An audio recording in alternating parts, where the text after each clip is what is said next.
നിങ്ങൾ എല്ലാത്തിലും വർഗീയത കാണുന്നവരാണോ എന്നുള്ള ചോദ്യം ഒരുപക്ഷെ നമ്മുടെ ഈ ടീമിന് നേർക്ക് ഉണ്ടാകാം.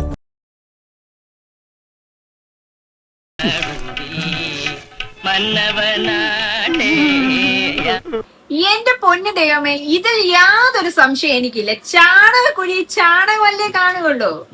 എന്നാൽ ഇവരുടെ കുറെ വിവരക്കേടുണ്ട്. ഒന്ന് കേട്ടു നോക്കിക്കേ. അപ്പോ ഇത് ഒരു വിഷയം മാത്രമല്ല ഞാൻ പറഞ്ഞത്. ഇതിനെ മനസ്സിലാക്കേണ്ടത് ഈ പല കാലഘട്ടങ്ങളിൽ ഫുട്ബോളിനെ ഇസ്ലാം മതം പല രീതികളിൽ വരിഞ്ഞു മുറുക്കിയിട്ടുണ്ട്. പല നൂറ്റാണ്ടുകളിൽ പല സംസ്കാരങ്ങളിൽ. അതിൻ്റെ ഏറ്റവും പുതിയൊരു മാറ്റമാണിത്. ഇവിടെ ഫുട്ബോളിനെ അല്ല, മറിച്ച് ഫുട്ബോളിലൂടെ ഞമ്മന്റെ ആള് എന്ന രീതിയിലുള്ള ഒരു അവസ്ഥയിലേക്ക്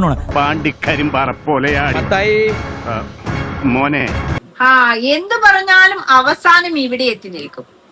കഷ്ടമെന്ന് ഞാൻ പറയുന്നില്ല. അല്പമെങ്കിലും വിവരം ഉണ്ടായിരുന്നെങ്കിൽ ഈ വർത്താനം പറയുമോ? ഇവന്മാർക്ക് കൊടി കണ്ടാൽ പ്രശ്നം. ഗെയിം അങ്ങ് നിർത്തിയാൽ കൊടികൾ കാണണ്ടായല്ലോ. എനിക്ക് തോന്നുന്നു അന്നത്തെ കൊടി പ്രശ്നമാണ് ഈ സംവാദം തന്നെ. ഇതിനൊക്കെ കാരണമേ തീർന്നിട്ടില്ല. അടുത്ത വിവരക്കേടൊന്ന് കണ്ടോളൂ. ഈ ലോകം ഒരു ഭാഗത്ത് മുന്നോട്ട് കുതിക്കുമ്പോൾ, വികസനത്തിൽ നിന്ന് വികസനത്തിലേക്ക് കുതിക്കുമ്പോൾ, ലോകം വളരെ ആധുനികമായ ആർട്ടിഫിഷ്യൽ ഇൻ്റലിജൻസിലേക്ക് പോകുമ്പോൾ കേരളം പോലത്തെ ഒരു സംസ്ഥാനത്തിൻ്റെ ഒരു ഭാഗം വെറും പ്രാകൃതമായ അവസ്ഥയിലേക്ക് പോകുന്നതുകൊണ്ട് ഏറ്റവും വലിയ വിഷയം. ഞാൻ അതിലാണ് എനിക്ക് വിഷമം തോന്നുന്നത്. ബുദ്ധി പണ്ടേ ഇല്ലെന്നറിയാം, ഇപ്പൊ ബോധം പോയോ? ദൈവമേ, പുള്ളി ഏതോ ബംഗാളിലെ യുപിയിലോ PV കണ്ടിട്ട് വന്നിരിക്കുന്നതാണ് എനിക്ക് തോന്നുന്നത്. നമ്മുടെ പ്രമുഖ ജി AI കുറിച്ച് പറയുന്നത് കേട്ടെ. I'd love to hear your view on how India sees AI. आपने सही कहा, AI का महत्व बहुत है.